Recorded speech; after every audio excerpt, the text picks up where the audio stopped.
so beautiful to see you.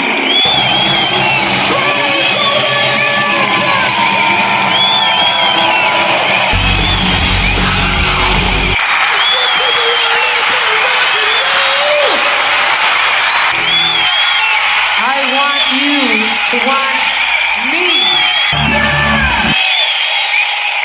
Hey out there, live music fans. Welcome to episode 17 of First Concert Memories, the monthly sidecast from your buddies at the Ugly American Werewolf and London Rock Podcast. We're bringing on a guest to talk about one night in their lives where a rock concert played a special role. Maybe it took them back to their childhood. Maybe it showed them the majesty of rock. Maybe it got them laid for the first time. Whatever it was that made the night special, we want the rock and roll connection in with it. And this month, we welcome our CEO and co-founder of Pantheon Pods, the network we've been proud to be a part of for more than 2.5 years, Mr. Christian Swain. And Christian grew up on the West Coast in LA and then eventually moved to San Francisco. He's an artist and a singer, and he's been one most of his life, so he's been to hundreds and hundreds of shows. He's seen a lot of great bands. He's seen some all-time greats. He's also sung and performed with some great bands. And so we wanted him to come on the show, just tell us a fun story. Just pick one of the hundreds. Doesn't have to be the most monumental, grandest show of all time. Just come on, tell us a story that was fun for you. And he chose a night really not that long ago, just a few years back, with the MC50, which is Wayne Kramer taking out an all-star band to play MC5 songs for their 50th anniversary. Of course, Kick Out the Jams is a punk and hard rock anthem that maybe even started punk rock way, way back in the late 60s. And it's part of what got Christian into wanting to become a musician and an artist himself. So we're going to call a little bit about that here on First Concert Memories. But we also brought him on because Pantheon Podcasts is growing. And there's some real amazing opportunities in the marketplace to help make our shows better. And we are raising money right now. We're going to let Christian talk a little bit about that. And you can learn more about it on pantheonpodcast.com. And follow on socials at Pantheon Pods. There's all sorts of information on it right now. We need to take care of a little bit of business first and give a shout out to our amazing sponsor, rarevinyl.com. Guys, it is time to do your holiday shopping, and you need stuff for your friends and family. But most importantly, you need something for yourself. You've worked hard this year. You've had disappointments this year. You deserve something special for your record collection. Go find it at rarevinyl.com. Whether it's a first edition Beatles album or that rare Led Zeppelin print you've always been looking for, maybe a deleted Smith single that doesn't come up all that often, whatever you're looking for, go to rarevinyl.com, find it, and find everything you need to get for all your nephews, your aunts, your parents, your friends, yourself, and then use the code UGLY to save 10% off the lot. It's a one-time code, but you can use it for everything in one entire order. So do all your holiday shopping, music-wise, at rarevinyl.com. Use the code UGLY and save a big fat 10% this holiday season. Your record collection will thank you. Now back to Christian. He's got a great radio voice and he tells great stories. And we wanted to get him on to talk about seeing Wayne Kramer finally after all those years and to talk about all the exciting stuff happening at Pantheon Podcast at the moment. So here we go. We're talking with Christian Swain about the MC50 live in San Francisco. Well, we are pleased to welcome back to the show after a couple years, the co-founder and CEO of Pantheon Podcasts, of which we are proud members for 2.5 years now, Mr. Christian Swain. Welcome, sir. Mac, Action Jackson, how you guys doing? Glad to be back.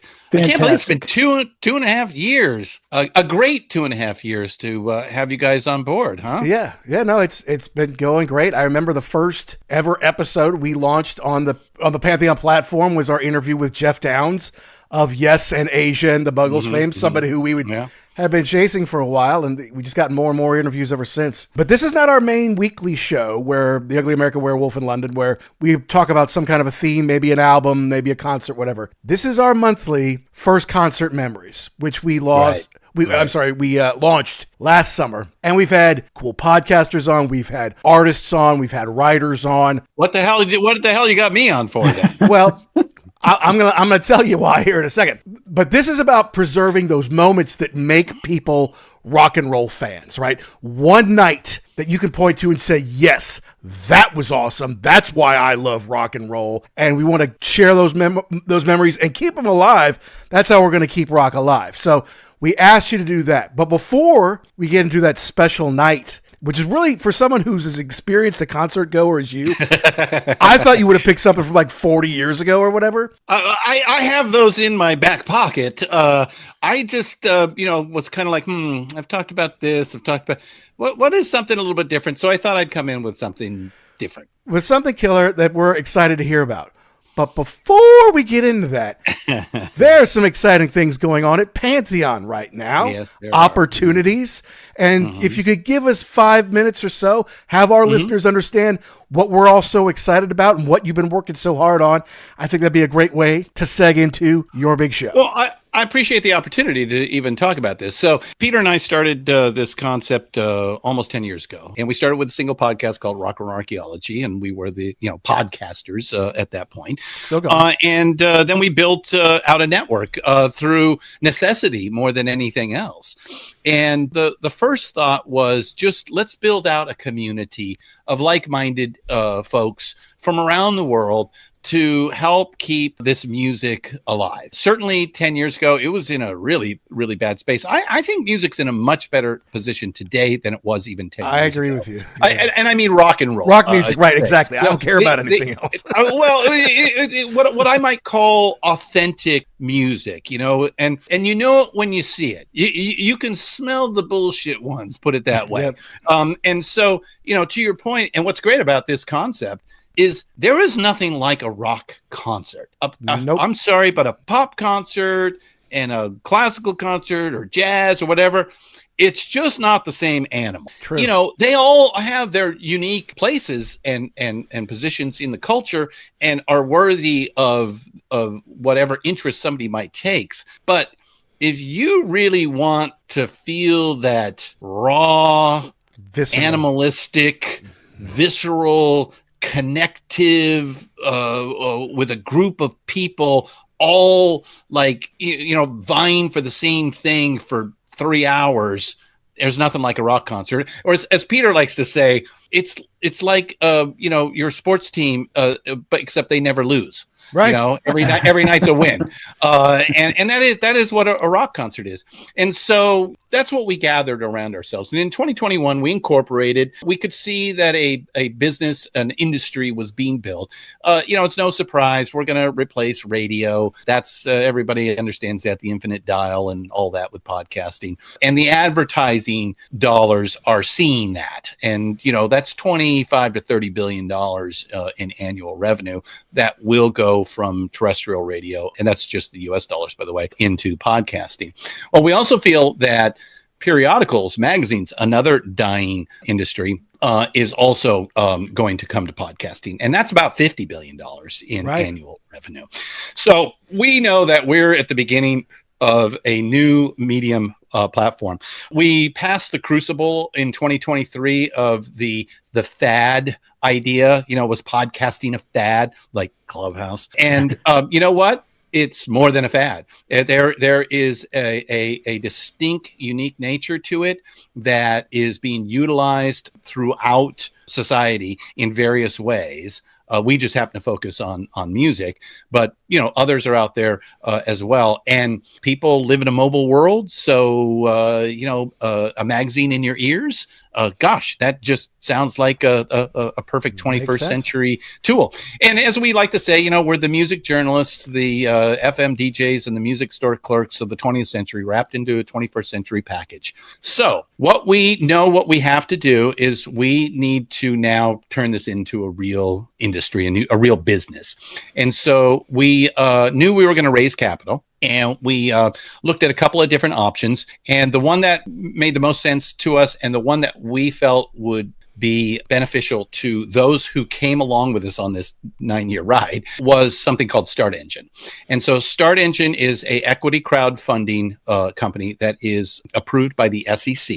And by the way, we had to go through a full legal and CPA 4-month process, being approved, getting all of our ducks in a row so that we can take capital. And 2 weeks ago, we launched the campaign, and that is at startengine.com/Pantheon Media. You could go to startengine.com and just put in Pantheon Media or Pantheon Podcasts and find it. And for as little as $100, you can become a part owner in Pantheon. And why we did this was to reward our podcasters and our audience to jump in first and become a part owner in a new media company. And I'll end with that. We are branding ourselves as a new media company and everything that goes along with that. We think that is the future. Podcasting is a big part of it, but so is short form video like TikTok, Instagram, stuff like that. A YouTube presence will be a part of it. Fast channel, live streaming, live events, everything that talks to the individual content creator and to give them the tools to present what it is that they want to do. Now, we will focus on certain verticals. Obviously, we've captured the music podcasting space, and we are the largest music podcast company in the world. And we're recognized in the industry as being so. And this year we started a sports network, and that has taken off just tremendously. Very similar demographics, but different in scope and interest. For example, almost all of our music podcasts are evergreen. Most of our sports podcasts are topical. But they're all consumed by middle-aged white men, though, right? Well, that was the demographic. It sure was. And so hence why it made the most sense to pivot over to that. And like we did with music, we're broad-based, we're genre agnostic. We feel the same thing about sports. We're interested in all kinds of sports and various aspects of it. We like something a little bit interesting, unique, something that brings the audience closer to the action. We've done that with music, and we're doing that with sports. Awesome. All right. Well, cool. Everybody check that out. Jax and I are going to... StartEngine.com. We've already spoken to our accountants. Yeah. Oh, that's good. Accountants. I like that. That's big money. Yes. Gold futures and everything else have to be liquidated first, but you understand. Wow, I'm excited. All right. Well, that's my pitch. Awesome. Excellent. All right. Well, cool. Everybody get out there. Start Engine, Pantheon Media, your opportunity to own a piece of the biggest, fastest growing piece of media in the world.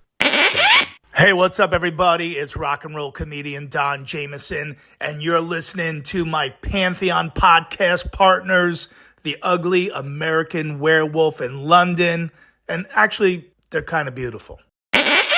But now, back to first concert memories, because I wanted to ask you, because it wasn't so long on Pantheon Slack that you're like, I've been to like 600, 700, 800 shows, not even including shows you've played, just shows. Yeah, not my shows. So that's just stuff that you've seen. I'm like, okay, well, he's got to come on first concert memories. He's got to have some great stories out there. And so I'm like, all right, Swain, whatever you got out of all those hundreds, give me one. And by the way, you gave us answers to all 20 questions. We only asked you to give us the first five.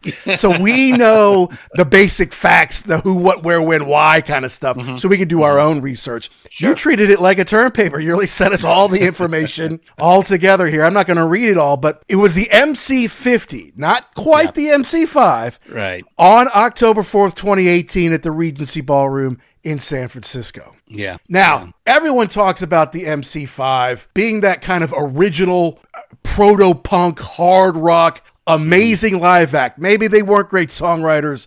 Maybe they didn't have great albums. But to see them live was an experience. I've had people who said, I saw the Stones in the 70s and the MC5, and I never went to see the Stones again after I saw the MC5. Yes. So you got to tell me, before we get into the actual night, how did you hear about getting into the MC5 in the first place? And then why did you want to see this 2018 show with a pretty unusual lineup? Well, I mean, I can distill it down to strictly kick out the jams, motherfuckers. Yeah. I mean, does that not say it all? Absolutely. Actually, how this came about. Well, first of all, let me say that there are a lot of different shows I could have picked, like The Wall in 1980.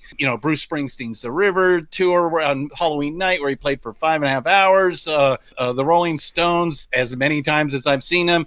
Several different shows. The night Guns N' Roses exploded on stage, opening for the Stones, which is a famous one. The day that people threw trash at Prince when they opened for the Stones. I mean, so the Who, whoever you want to talk to. There are some big ones I've missed, like Led Zeppelin. I never did get to see Led Zeppelin, but I'm an LA kid. I grew up in LA. I'll tell you this one little story. So my dad's from Texas. My parents divorced when I was 10. Dad moved back to Texas. So every summer I'd go back to Texas. Well, when I was about 12 or 13, I'd go back there and people would say, "Oh, you're from California," because I spoke with an accent, by the way. I don't understand that. But, they'd say, "So how many famous people do you?" I'm like 12. How many famous people do I? No, it doesn't work like that. Literally, like when I turned 16, I started meeting famous people all the time. Nice. I was like, oh, I guess those people from Texas weren't as stupid as I thought they were. So, I just have a ton of stories and have got to go to a lot of things just by being, a product of Southern California.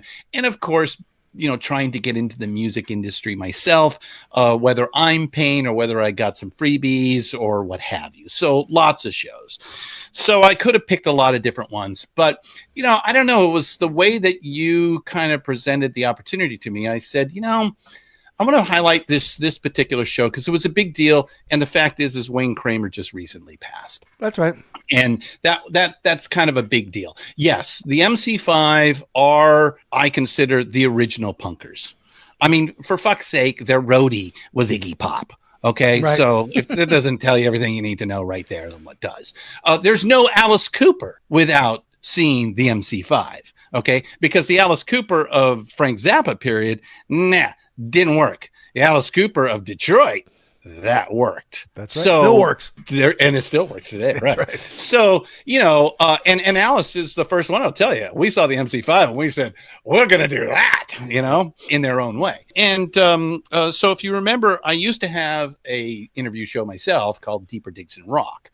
Right. And, I focused a lot on authors, doing rock and roll archaeology, a big portion of that entire show is research. And that means reading as many books and magazine articles and anything that we could find to kind of inform us on what was happening so we could distill it down into the story that we wanted to tell. Yeah, it's a well done show. Yeah, thank you. And so it started Deeper Digs in Rock to kind of add in. I was at talking to these people anyway. Let's make a show out of it. And Wayne Kramer wrote his biography and autobiography, I guess. And so I asked if he'd come on the show, and he did. And he was just an awesome dude. I mean, just straight up. Most people on most of your listeners probably know, he went to jail for trafficking, drug trafficking, he went to prison, for like 5 years, maximum security type shit. And then comes out of that, gets his shit together, and is able to get back into the game sober and straightened out, and then do just yeoman's work after that, especially with ex-cons like himself, and using music to, heal himself and others. And it was just a fantastic story. And so around that same time, the MC50, he was going to do this MC50 tour, which was, the 50th anniversary of the MC5. And he said, you should come to the show. We'll hang out. And, when you get an opportunity to go hang out with Wayne Kramer, that sounds like a good fun time, right? Yeah.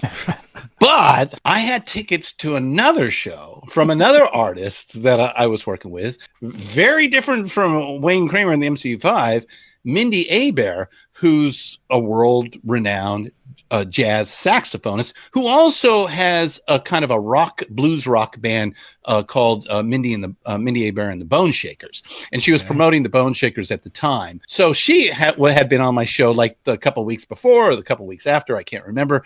And so they were there on that same night. So I had to go and see the Mindy Abear show. Now, lucky for me, she started a little bit early. She was, that's right, they were an opener for the headliner at Yoshi's over in Oakland. So we went over to Oakland, just fully intending on going to see Mindy and just having to do that. And we saw her show, hung out for a little bit afterwards. And then my wife and I said, well, okay, let's head back, which means going over the bridge. And all over on the bridge, I'm like, let's go to the MC50 show. Mm-hmm. Come on. And my wife's like, it's late. And I said, it's a Tuesday. And I said, come on. She says, fuck it, let's do it. So we just drove over to the Regency Theater and hopped in, and literally we walk in the door, we walk to the front, find a friend of ours who we didn't even know was going to be there, and the show started. Perfect. It's perfect. Boom, right? And they come out like monsters. Kim Thayill is playing guitar, okay? Best known from Soundgarden, Kim Thayill. From Soundgarden. The bass player from Faith No More, I can't remember his name right now. Billy Gould. Yeah, Billy Gould is playing bass. I can't remember who was the drummer. At that point, it wasn't Mike. It was Brendan Canty on the drums. And I'm not 100 sure. It wasn't Borden. I know it wasn't Mike Borden, although Mike was at the show. Earlier in the year, they had Doug Pinnick on the bass, and they had Matt Cameron on the drums. Matt Cameron from both Soundgarden and Pearl Jam. Right. And Doug from, of course, King's X. Yeah. And then this kid singer with his crazy hair, Marcus who Durant, looked like Troy. Yes, he did. My God, I was like, holy shit, it is the MC5. And I just, for me, I got into a pit and slam danced and ran into about 3 other of my friends there who I didn't know were all going to be there. And we're all having a great time. And I was all of a sudden, I had this epiphany. I was like, oh my God, I feel like I'm 17 years old again. And I'm kind of tearing up because I feel that right now, just saying it. It was so impactful in that moment of, it was almost like seeing them at their peak. I just felt like, wow. This is, and I never saw the MC5. They were gone before I really started seeing concerts. That's right. And it was like, this is, so they captured what all these people had been talking about for so long. And I got to see it live there. And that's why you go. That's why you go to these things, because you could watch that on YouTube. You could watch it on, whatever the thing is streaming. It will never be the same. No. It's and that's what I meant by the beginning of there is nothing like a rock concert in the experience, the live setting. You can't capture it on film. I don't care how great your home studio is or your home theater is and all of that. It's just not the same as being actually in the venue. And how cool is it that you ran into people that you didn't even know were going to be there? And then you can reminisce with them. Like, remember that? It was a Tuesday. Yeah. I didn't really want to go. And then I went. It was awesome. Hey, I'll tell you something. Earlier today, I had to run to the grocery store to pick something up. And I had a real short time. And I ran into one of my friends who were there. And I was he just had a grand baby. And I was like, hey, I got to run, but congratulations. I'll talk to you next week. Cause I think we're getting together next week, but there you go. Right. And it's in a small place. It wasn't like a 2,000 seater. Yeah. It's like a 500 seat. Yeah. 500 seats. Yeah. Yeah. It's like an old time movie theater. It's an old time dance hall is what it is. I mean, once you walk in, you go, oh, ballroom dancing, tango. It's all set up for that. Very rectangular, 2 floors, looking down on the action. The wood floor tells you again that it was a dance hall at one time. I think that was its primary function originally. Yeah. And it's been around for like 100 years or something like that. Yeah, I'm sure that's a killer place to see them. So to set the scene, like there were no seats. It was just general. No. Oh, GA. Right? Oh, yeah. Okay. Yeah. There may have been seats up in the second floor, but that's not the show I'm going to see. By the way, I was at the Regency 2 weeks ago to see the Genesis tribute band, A Musical Box. Now that was a sit-down show. So was it packed for the show? I mean, what was the crowd like? Okay. Were they old? I don't.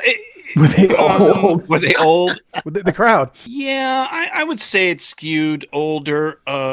It's not like the Måneskin show I went to, which that was the weirdest audience that I may have ever seen, where it was like a bunch of old white dudes and a bunch of young girls. Okay. So, all right. Boy, imagine that. Boy, those girls. Let me tell you, I can understand why the Beatles quit touring after that. So. But no, definitely skewed a little bit older. The usual San Francisco rock crowd, put it that way. Gotcha. Okay, yeah, because San Francisco is a hip place, always a great place to see shows. Mm. The Måneskin show, I bet, would be great because, yeah, you got old guys who want that hard, heavy rock, but then you got young girls who are like, I saw you on Eurovision, I want to fuck you, kind of thing. So yes, exactly. That's exactly what it was. Yeah. It was shocking. It was literally a little disconcerting because I saw a little of that, not quite as extreme at Amyl and the Sniffers. These girls weren't the screamer types. These were the goth girls. These were the punker girls. They like, don't even look at me or I will fucking punch you in the face. It's a very, very different situation. But anyway, well, I went and checked this out because I figured, well, look, I mean, if we get Mick Wall, telling us about David Lee Roth in 1988, which is a great story, by the way, you got to listen to that one. Oh, I have got a great David Lee Roth story myself, but go on. I bet you do. And you can come back and tell it sometime. But there's no video of that really. There's something from that tour somewhere, but of that night, we couldn't find it. But I guarantee you in San Francisco in 2018, there's video of this show that Christian went to. And sure enough, there is. So I got to watch it and kind of see it. First of all, the kid's hair was out of control. I'm like, wow, he really is kind of doing a tribute here. But Wayne just seemed happy.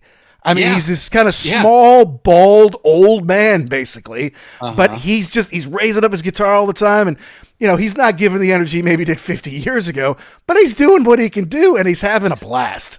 Yeah, he's not doing the splits anymore. Thank goodness. That he Doctors and, at the side of Sonic stage. Smith used to do. But, the love was obvious on his face all night long.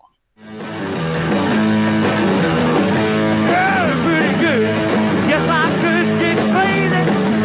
Yeah.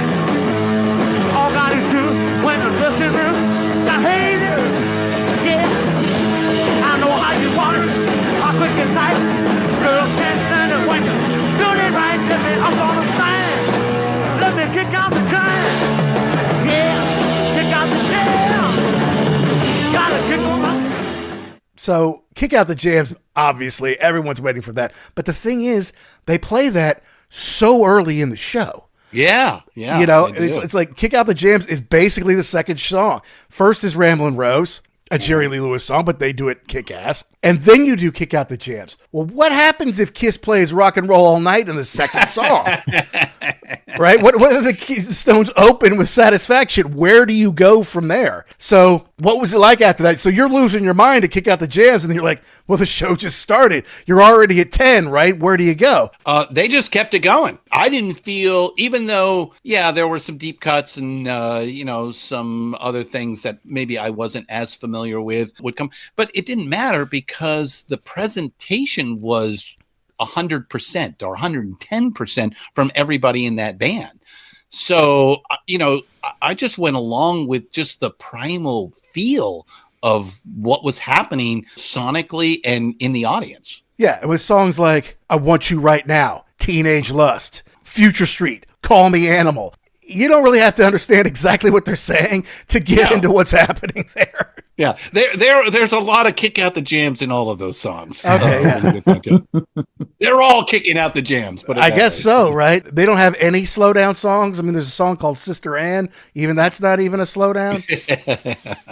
You say Looking at You was your favorite, though, in just diatribe that you wrote us, which is amazing. I kind of wish everybody would do the same. You said Looking at You, the last song of the night, was your favorite. Why is that? I don't know. I really don't know. And maybe it was just the culmination of the entire thing. It just, and I think that goes along with what you're trying to get at here, Mac, is that you would think there would be a dip after the second song, but that didn't occur.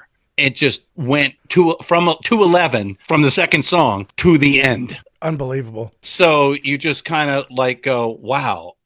In the last song, was something I did know pretty well. It was like, oh man, that was so awesome to hear that. So I think that's why it's sort of like the culmination of everything. And that's the only way I could kind of explain it. Didn't want to see anybody feeling happy, having a good time now. Hey, doing all right, doing all right, doing all right, doing all right.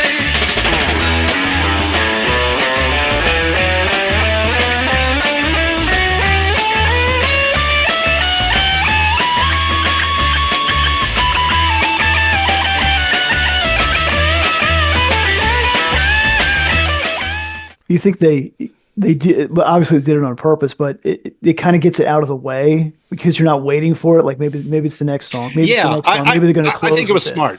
Yeah. I think that was smart to get it out of the way. And, I've seen many bands do that before, especially if they only got, one or two hits let's do that. We'll do one here and then we'll do one at the end, sort of thing. The MC5, it's, as you said earlier, and I don't know if I completely agree with the assessment, because if you really do listen, especially in a live setting, they are good songwriters. There is some good songs, especially that these are songs that are from 67, 68, and 69 that don't sound like they belong in 67, 68, and 69. Yeah, well, I wouldn't say they weren't good songwriters. I just said they're not necessarily known for that. Yeah, okay, right. Fair statement. Yeah. They didn't have radio hits. That is definitely exactly the case. Yeah, they did. The first album's a live album, right? Because they kick ass live. So let's give them a taste of what this is all about. And a lot of bands struggle with that. To me, two artists come to mind that really prove this point, and that is, until you get the live experience or you capture it on vinyl, your band isn't quite there. Right. The first to me was Foghat. I used to listen to the Foghat recorded albums, and I was like, it sounds thin. I didn't like the production. Foghat live, holy fucking shit! Is that right?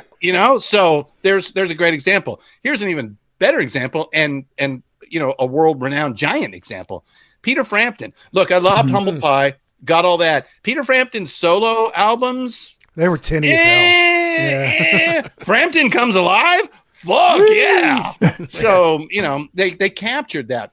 And weirdly, if I can plug another podcast that's on our network that just came on, Brian Slagle has just launched the 100 songs that define heavy metal. Brian Slagle from Metal Blade Records, the CEO and founder of Metal Blade Records. So I listened to his first episode. Well, I had to because I had to approve it, but it was on Armored Saint, and they spent a lot of time talking how they were unable to capture that raw live sound on that first Armored Saint album. Okay. And it kind of hurt their progress because they weren't hair metal, which had the real slick sound, or they weren't thrash, like Metallica and Slayer, that were really, that's I think where Armored Saint really should have gone, had they got a more raw sound, they might have had a more successful career. Was the point out there. And so, that's a common issue. And obviously the MC5 suffered from the same thing. Yeah. All right. Well, two things. One, now that you've plugged Brian's show, now Brian is obligated to come on our show at some point. and I've already checked on that, and you're more than free to go and contact Brian through Slack and say, "Come on, brother." You bet. We'll do that soon. But then a lot of bands. I mean, Kiss is an obvious one. Rush is kind of one too. They didn't capture on record so well, but then seeing them live was a totally different experience. And that's kind of what the MC5 were all about. They didn't sell a ton of records. They did kick-ass shows, left people exhausted. It said it was, somewhere between like, I don't know, running a marathon or being in an orgy, I think is what somebody said once. Yeah. So, to capture that youthful exuberance at that age, for both Wayne and myself, just made it a unique experience. Now, did your wife go in and get in the mosh pit with you? Was she dancing around with you? She didn't quite get into the mosh pit, but look, my wife is a rocker through and through, so she loved it and thought it was just as great as I did as well. But she's not going to go jump into the mosh pit. Just that. I do not see Amy doing that. Although, you know what? I take that back. She jumped in the mosh pit at the Metallica concert in Mexico City. Jeez. Okay. Well, that's big time. But are you in the snake pit? Well, we were in the snake pit. So yeah, it's a little different, but we'll give you a pass. Amy, well done. Proud of you.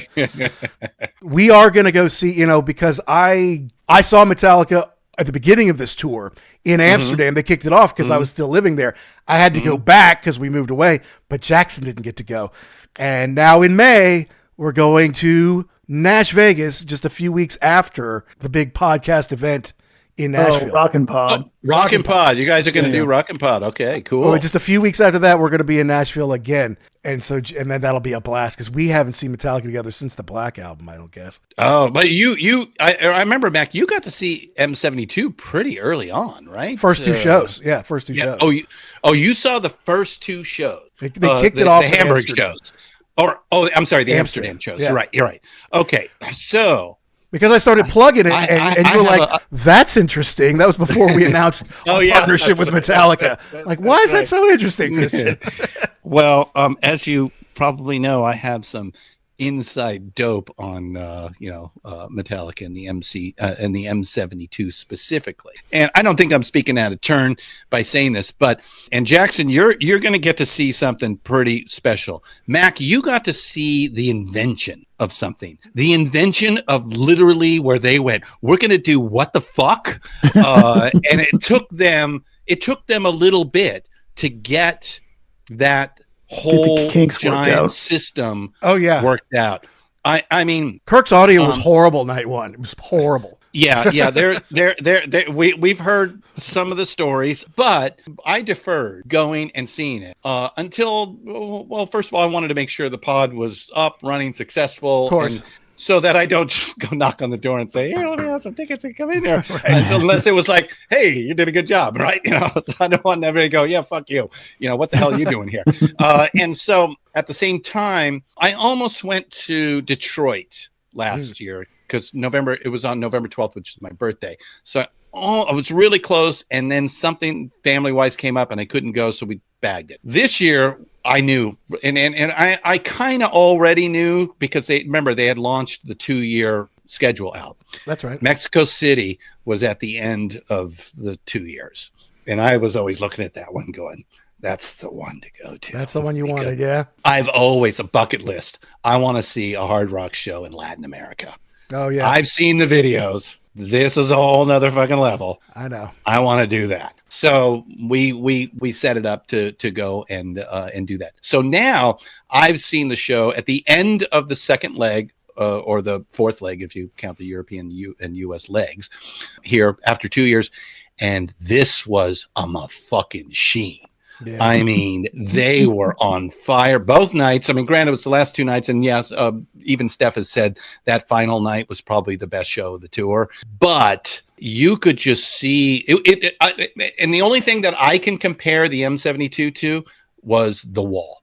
Seeing the wall, both the 80 version, which I saw, and the 2010 version, because it's the production. It's just so massive. There's a lot to it. Yeah. It's just so giant. And then there's several things going on all at the same time, such as there are 3 different types of shows going on. There's the Snake Pit show, which is like a club act. I mean, you're 5 feet away from fucking You're right there. Yep. Hetfield. That's crazy. Then there's the floor and lower experience, which is like an arena. And then there's the full, stadium experience. And the system is made to work in those 3 concepts all at the same time. Nobody's fucking done that before. The giant in the round, it's like a racetrack. I think Kirk, who wears a pedometer, it's 5 miles of running every night. And and then those towers and how those towers all work, and when the Myers sound that they now have perfected. It took some time. And yes, those first couple of shows were a little rough. It out. Yeah, they got to work it out. Yeah. But I can tell you, I could tell you, Jackson, Matt going again, it is going to be an experience. And let me add one last thing that ties in what we're talking about here.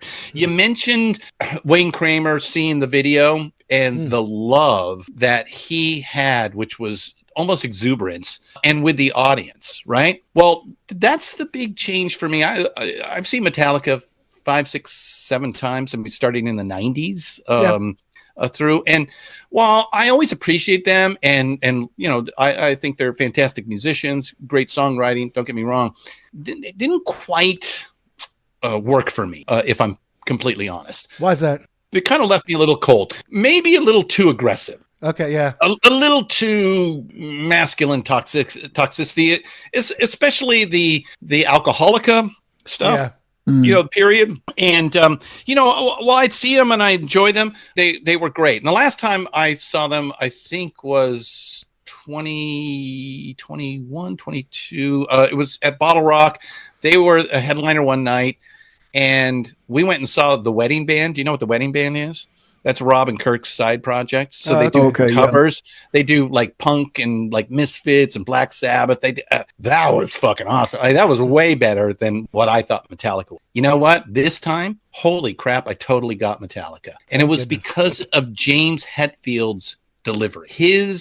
The way he is as a person now, I can get into that. He's just super smart. He's so intelligent. Always. But he is grown up now. Exactly. It's the grown-up James that I fell in love with. I was like, this guy's super fucking cool. And his heart is like, it's like he was the Grinch and it grew 3 sizes too well, it's large. hard to be pissed off at the world when you're worth $200 million. Maybe that's what it is, you know. And hey, look, is he not the poet of darkness? There's nobody better. And you have to live that experience to be able to convey that authentically. And there's no doubt that every word that comes out of his mouth is authentic. True. But the presentation of angry just didn't quite sit with me, whereas the presentation of love and let me show you the darkness and please try to avoid it, I bought in on. That's authentic. Yeah, you're right. Well, that sounds like something to be very excited for then. And yes, and I knew when you saw those first two, I'm like, oh, I mean, that sounds exciting, but you know, there's going to be bugs. You know, it's going to be rocky. So it's cool that you're going to go get to see it again, more in the polished version. Well, and I'll probably get to see it from the snake pit when Christian calls up to get a couple of passes for you and me to get down in there and just get that version. No. I'm going to get a new phone just so I can video it all day. Thanks, Christian, for having us. Let me tell you, that organization runs an extremely tight ship. It's doesn't surprise me. It doesn't exactly work that way. So. I have no doubt. All right, well, no, that's cool. But look, Christian, hey, we appreciate you coming on. Tell us about seeing Wayne Kramer. We appreciate you telling the world about what's going on with Pantheon, the exciting opportunity to invest. Oh, thanks for giving me the opportunity to talk about that. Yeah. But no, I mean, look, you got to come back again because I know you got more stories, man. And let's I could have picked the Metallica Mexico City show. I mean, you could have. Those two shows were just extraordinary. And again, to bring Amy back into this, she was not a Metallica fan much at all. Just way too much for her. She also fell in love with them and came back going, okay, I'm a huge Metallica fan now. So, awesome. And again, it's the live experience presented in an authentic way will get you every time. Every time. I was in such a good mood, I can't even tell you, when I was at those Amsterdam shows. And I was by myself.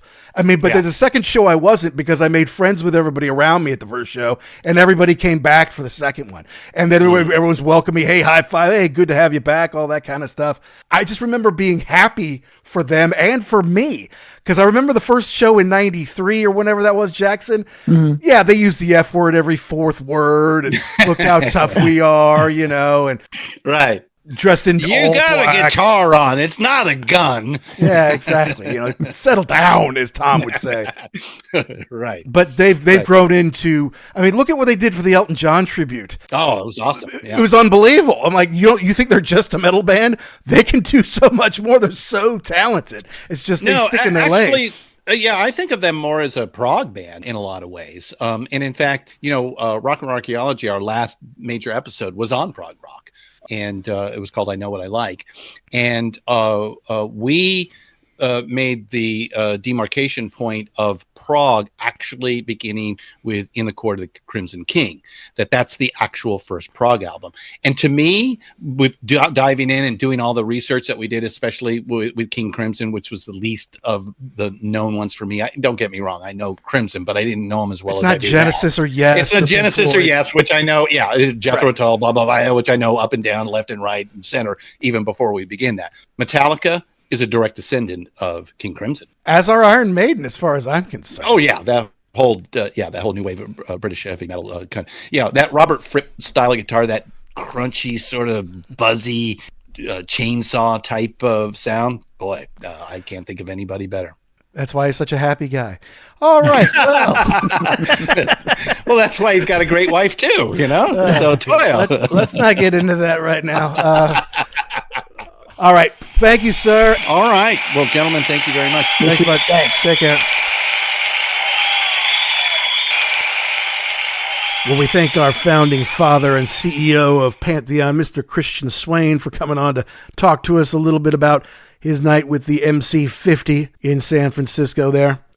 Christian's been to so many shows over the years, literally hundreds and hundreds, plus he's played hundreds of shows. So when I wanted to have him on to talk about one show that he wanted us to hear about, I thought it was an interesting choice that he chose the MC50, but it's just kind of a moment in time. And just like we had honored Quincy Jones by doing the greatest night in pop on Ugly American Werewolf in London not that long ago, we thought it'd be fun to have Christian on to talk about him finally getting to see a version of the MC5, hear Wayne Kramer do Kick Out the Jams live. In addition to telling us all about the opportunity to invest in Pantheon Pods, which is gaining traction here. It's really good to see. And I thought that some listeners out there may want to hear about the opportunity, maybe even want to join us and help propel us forward at Pantheon Pods, make the shows better, help us get better guests, better technology, better sponsorship opportunities, better events we can cover, better everything, man. So you can learn more at pantheonpodcast.com to learn more about that. But we thank Christian, and we thank all of you for listening, and we implore you to keep going to see live music, as it's the only way we're going to keep rock alive.